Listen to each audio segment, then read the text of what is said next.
I'm on the path here that I walk on often. It's the Baltimore Annapolis path. And I just wanted to finish the live stream that I did on Sunday because it cut me off.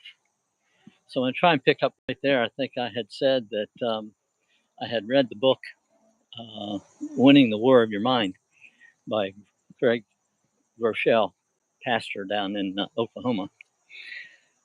And next thing is that within a couple of months of that, big tall friend of mine, black fellow, long dregs, came up to me.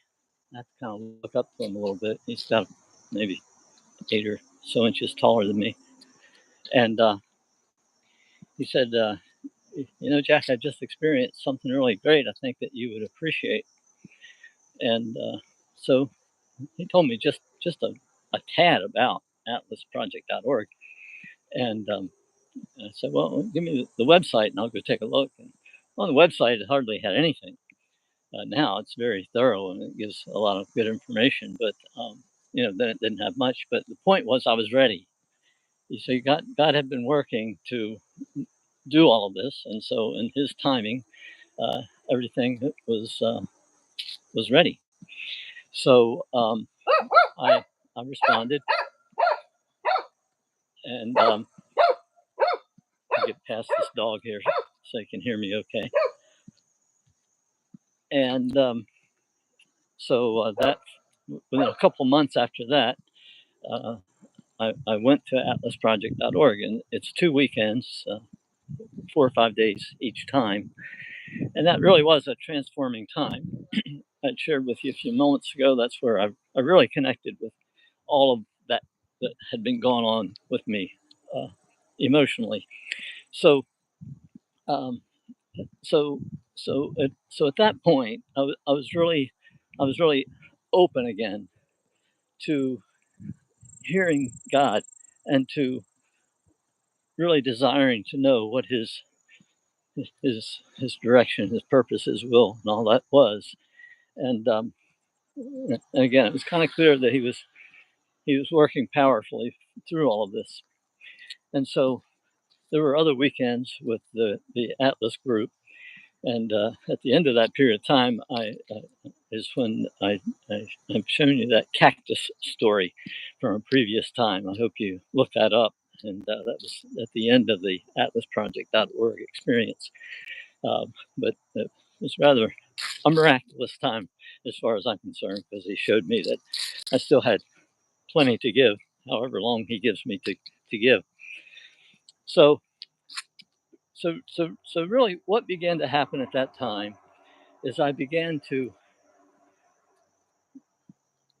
reckon with, believe intently certain what otherwise maybe previously were only doctrines in my head. Things like the immanence of God, that he is here and now. I believe that. He's right here with me. And I'd never believed that before. And so it was always hard for me, if you recall, I was sharing in the previous video, is to trust God, because I didn't know him. And so those two things kind of go together. And so I was learning to know him. Am continuing to learn to know him. I mean, I always like that picture of us trying to talk to an ant and trying to communicate with an ant. It's in my mind, it's kind of similar. God and all of his greatness and hugeness and power and authority and magnificent wisdom speaking to us little dots in the universe. And so it, to me, is a continual experience where we are learning to know him. And so the other day, I thought about that section in James about asking for wisdom. You're asking for wisdom, you're asking God. And that's where it says that if any man lacks wisdom, let him ask of God, who gives to all men liberally and judges not, but let him ask in faith, nothing wavering.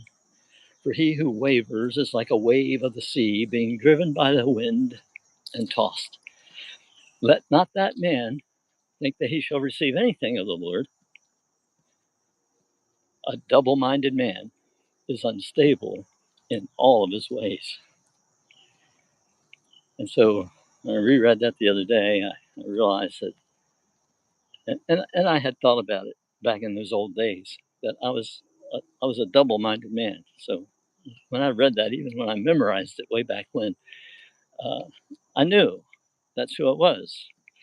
I was, again, not living as who I am because I didn't know who I was. But again, it's that connection with authenticity where finally I'm reckoning with and understanding uh, how I was how I was living disconnected from the only true God, that one that eternal life gives us the privilege of knowing, that, that they may know you, the only true God, and Jesus Christ, whom you have sent. And so uh, my time with him now is really much more listening than speaking. I remember in times past kind of begging before God, answer this question, or why is this, or how can I do that, or had all sorts of questions. And now I understand that He knows me and I know Him. He is in me, I'm in Him. And so not much needs to be said. It's really more listening in the quietness of the hour and the quietness of the day and the quietness of going about living and moving and having our being in Him.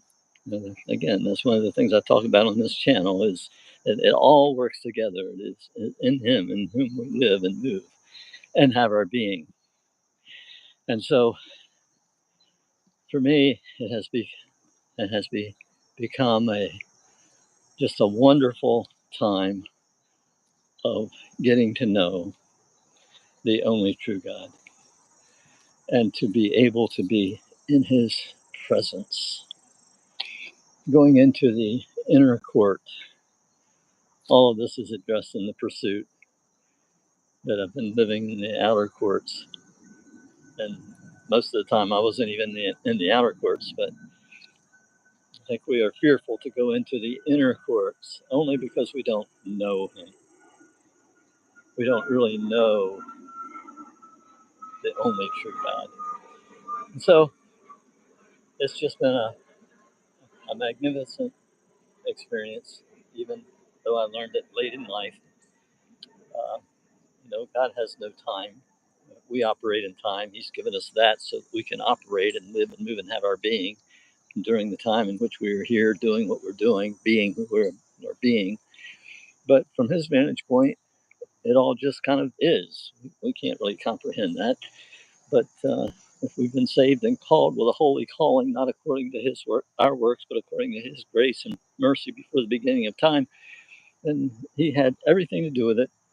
And it happened in that setting, not time.